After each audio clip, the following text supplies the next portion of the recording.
En 2004, le Maroc et la Turquie, deux puissances régionales ambitieuses, signent un accord de libre-échange historique.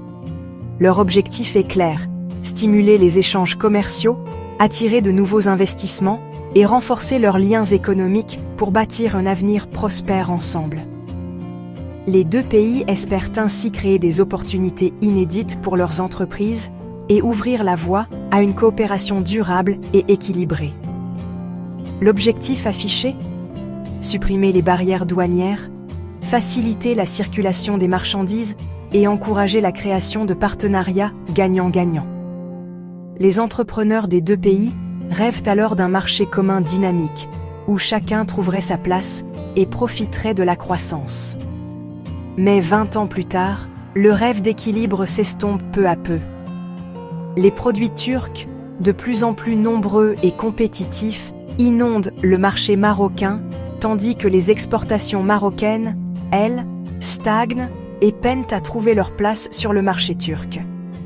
L'accord, censé être une formidable opportunité, devient peu à peu un symbole des risques d'une ouverture mal préparée et d'un déséquilibre persistant. Aujourd'hui, le Maroc s'interroge. Comment protéger ses industries, préserver ses emplois et son tissu économique, tout en restant ouvert au monde et à la coopération internationale? Les chiffres parlent d'eux-mêmes, révélant une réalité économique préoccupante pour le Maroc.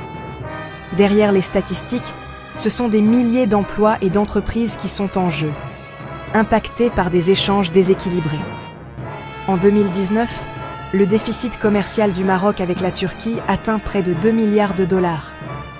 Textiles, électroménagers, meubles, la liste des produits importés ne cesse de s'allonger, illustrant la dépendance croissante du marché marocain.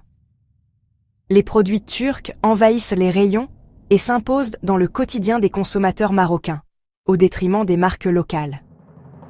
Cette domination étrangère menace la survie de nombreuses entreprises marocaines.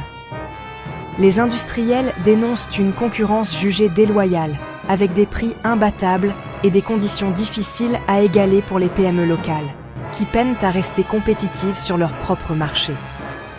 L'accord commercial, loin de stimuler la croissance promise, fragilise tout un écosystème industriel. Des entreprises ferment, des emplois disparaissent et l'économie locale s'affaiblit. Face à cette crise persistante, le gouvernement marocain se retrouve sous pression. Il doit réagir rapidement pour éviter l'effondrement de secteurs clés et protéger l'emploi. La prise de conscience politique devient urgente. Il est temps de revoir les règles du jeu, de rééquilibrer les accords et de défendre les intérêts nationaux pour préserver l'avenir économique du pays.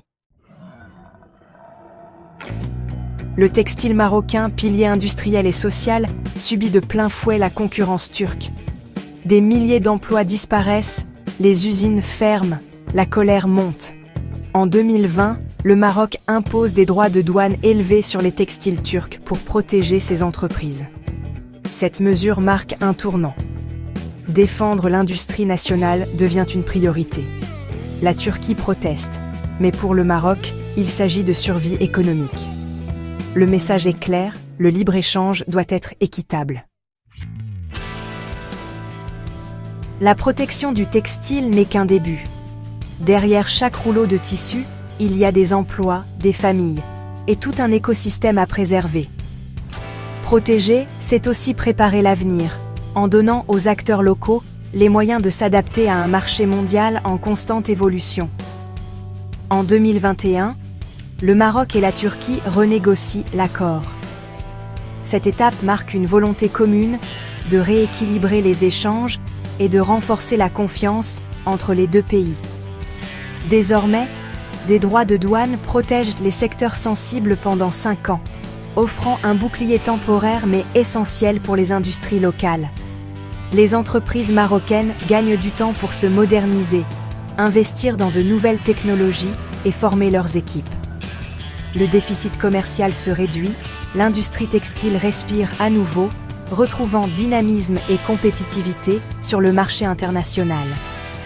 Signe d'un nouveau départ, les entreprises turques investissent au Maroc, créant des emplois locaux et favorisant le transfert de compétences.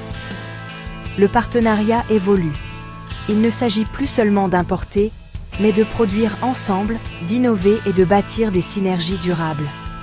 Un modèle plus équilibré et durable prend forme, où chaque acteur trouve sa place et contribue à la prospérité commune.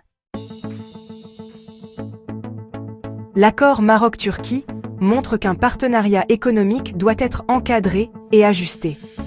La régulation et la protection des secteurs vulnérables sont essentielles. Chaque nouvel accord doit être négocié avec prudence, en tenant compte des spécificités nationales.